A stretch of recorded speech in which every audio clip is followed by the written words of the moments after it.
If you are an ICSE class 10 student, then you should watch this video till the end. Sir बहुत सारे question आप ही वाले थे। लग रहा है पेपर आप ही ने लीक किया था। पूरा का पूरा आपने पेपर जैसे से लीक करवा दिया। सेम क्वेश्चन एग्जाम में सेम टू मुझे लगता है आपने बेटा लीक कर दिया था, नहीं क्या कर दिया था? आप तो पेपर ही आप कर दिया था एग्जाम के पहले, तो मतलब मानना पड़ेगा था। 90% क्वेश्चन आपके ऐसे सेम में मजा आ गया सर, सारे सेम क्वेश्चन थे। मतलब स्कोरिंग मेरी स्कोरिंग ना था सबसे की हो गया जो आपने पढ़ाया सर वाले की हिसाब के बिना कुछ नहीं था।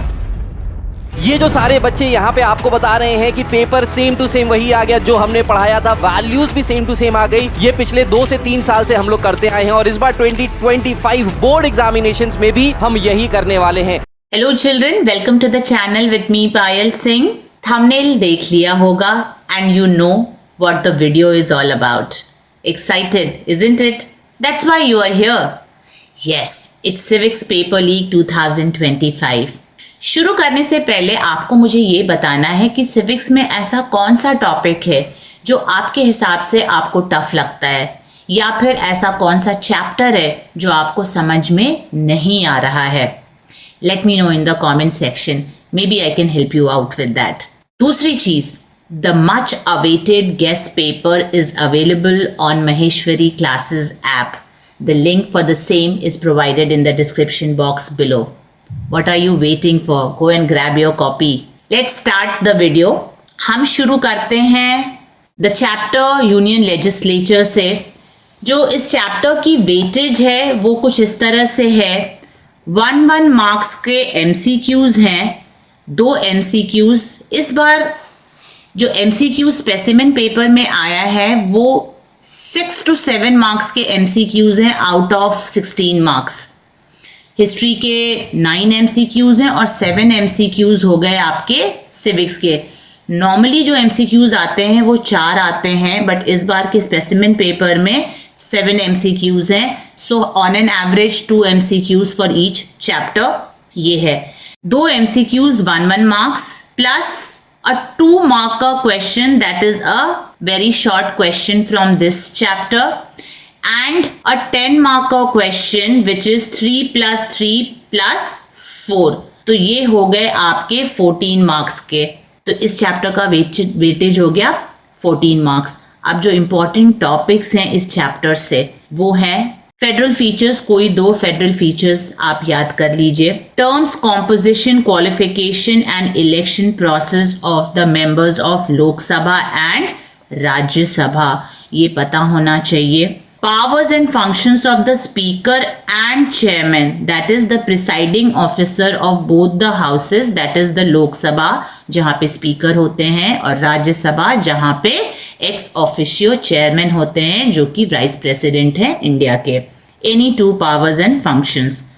Legislative, financial and judicial powers of the parliament, any 3, this is important, okay, any 3 legislative, financial and judicial powers. Quorum and motion of the parliament पता होना चाहिए। 2 exclusive powers of Lok Sabha and Rajya Sabha. Last year ये question 2 exclusive powers आ चुके हैं, but इस पे और भी क्वेश्चंस फॉर्म होते हैं, लाइक हाउ इज लोक सभा more powerful than the Rajya Sabha. तो जब तक आप एक्सक्लूसिव पावर्स नहीं करोगे तब तक आप ये क्वेश्चन सॉल्व नहीं कर पाओगे। According to me these are the important topics. ये अगर आप कर लेंगे तो आपका काफ़ी कुछ इस चैप्टर से कवर हो जाएगा in 14 marks question. For MCQs definitely you have to do all the chapters and everything, just not selective studies, but then for the long question answers and for the 2 markers, I think so this will be enough from this chapter. Coming back to the union executive, जिसमें कि आपका president, vice president, prime minister and council of ministers हैं। Again 1 mark के 2 MCQs। यहाँ पे जो 2 marker question है वो either from union executive or from judiciary, so it can be from either of the chapter. So I cannot be very certain कि आपका इसी चैप्टर से आएगा या फिर जुडिशरी से आएगा, दोनों में से किसी से भी आ सकता है। तो that is why I have done the calculation according to that. And then of course 10 marker question bifurcation होगा 3 + 3 + 4 is equal to 10 plus If it comes from this chapter, 2 marker and then 1 marker from the MCQs. So either it could be a 11 mark total weightage of this chapter or 13 mark depending upon this 2 marker question. Important topic for this chapter is reasons for the indirect election of the president. Important. Impeachment procedure of the president. Powers and functions of the president. उसमें जो functions of आपको याद करने हैं वो है legislative, financial and emergency powers. ये important है. अब आते हैं position and power of the prime minister in relation to the council of ministers and president and parliament. ठीक है, ये भी इंपॉर्टेंट है. अगला जो टॉपिक है power and function of the council of ministers. अब उनके क्या functions? Legislative functions, financial functions and emergency functions. ये याद करने हैं आपको. 2 responsibilities of the members of the cabinet. तो collective responsibility and individual responsibility, ये 2 रिस्पॉन्सिबिलिटीज आपको याद करने हैं. तो इस चैप्टर से आपके ये इंपॉर्टेंट टॉपिक्स हैं. अगला यूनिट है जुडिशरी. इसमें आपका सुप्रीम कोर्ट आएगा, हाई कोर्ट आएगा और उसके सबऑर्डिनेट कोर्ट्स आएंगे. मार्क्स बाइफर्केशन जो है वो 1+1 that is 2 MCQs. 1 a very short question of 2 marker. Again, like I said, it can be either from judiciary or from the executive. Then the 10 marker question, 3+3+4 a 10 marker question. So total हो गया 11 या फिर 13. It all depends on this 2 marker question. ये इस chapter से आता है, judiciary से या फिर आपके एग्जीक्यूटिव से. मेरे हिसाब से जो इंपॉर्टेंट टॉपिक हैं from this unit is qualification, composition, term and appointment of the supreme court and the high court जजेस. ये आपको करना ही करना है. Any 4 writs issued by the supreme court, 5 writs होते हैं, कोई 4 रिट्स कर लीजिए. स्कोप एंड एडवांटेजेस ऑफ लोक अदालत. हर दूसरे तीसरे साल एक क्वेश्चन लोक अदालत पे आता है. Independence of judiciary from the control of executive and legislative, this is important. And jurisdiction and function of both high court and supreme court. ये तीनों jurisdiction, appellate, advisory and revisory jurisdiction.